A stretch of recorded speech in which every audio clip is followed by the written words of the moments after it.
అనంత కరుణామయుడు పరమ కృపాశీలుడు అయిన అల్లాహ్ పేరుతో.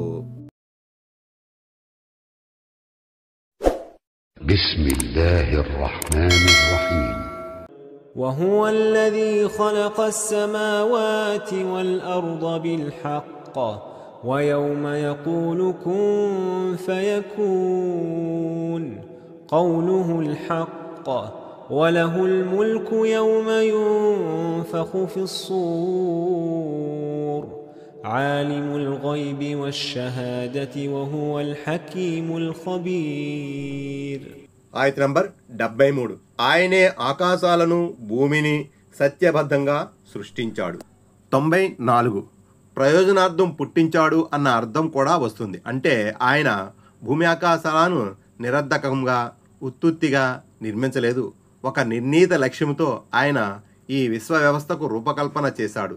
సర్వాన్ని సృష్టించినటువంటి ఆ ఏకైక దేవుణ్ణి మానవులు సదా స్మరించాలని, ఆయన ఎడల కృతజ్ఞులై ఉండాలన్నదే ఆ లక్ష్యం.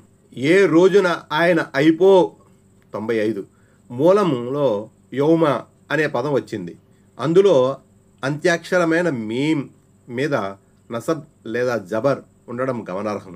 అరబీ భాషలో సాధారణంగా కర్మణీ పదాల అంత్యాక్షరాలు మన్సూబ్గా నసబ్ లేక జబర్ను కలిగి ఉంటాయి.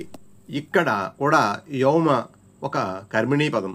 దీనికి ముందు ఉజ్కుర్ గుర్తు చేసుకో లేక ఇత్తకు భయపడు అనే పదాలు మాధ్యతంగా ఉన్నట్లు భావించవలసి ఉంటుంది. మొత్తానికి దాని భావం ఏమవుతుందంటే ఆ రోజును అంటే ప్రళయ దినాన్ని గుర్తు చేసుకోండి, దానికి భయపడండి, ఎందుకంటే ఆ రోజున అల్లాహ్ అయిపో అని ఆజ్ఞాపించినంతనే ఆయన తలచినదల్లా అయిపోతుంది.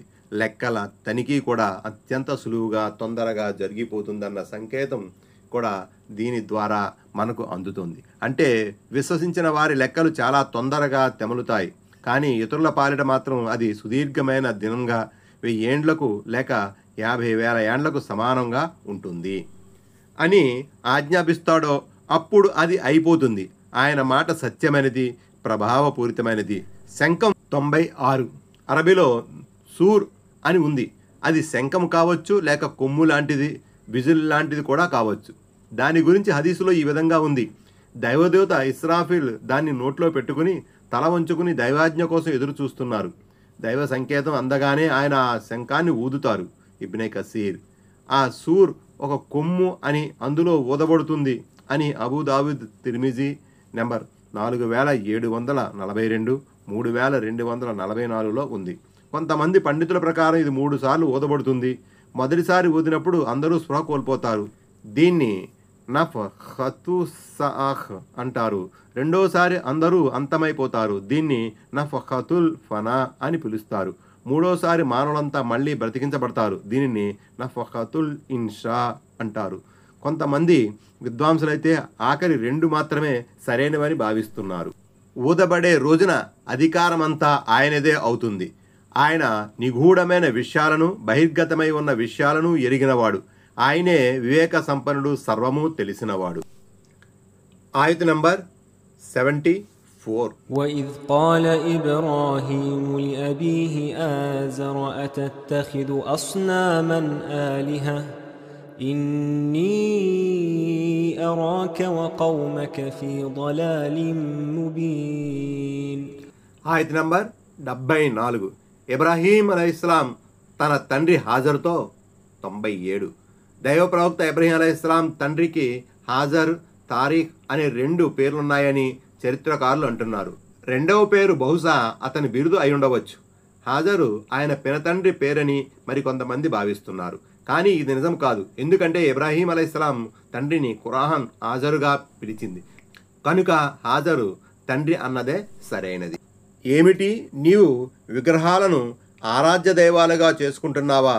నువ్వు నీ జాతి వారు నిస్సందేహంగా స్పష్టమైన అపమార్గానికి గురై ఉన్నారని నాకు అనిపిస్తుంది అని పలికిన సందర్భం కూడా స్మరించుకోదగినదే. ఆయత నంబర్ 75.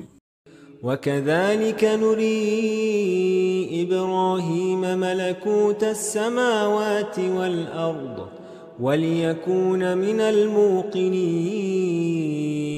ఆయత నంబర్ 75. ఈ విధంగానే మేము ఇబ్రహీం అలైహిస్సలాంకు భూమి ఆకాశాలని సృష్టితాలను 98. ఆయతులో మలకూత్ అని ఉంది, అంటే సృష్టితాలని అర్థం.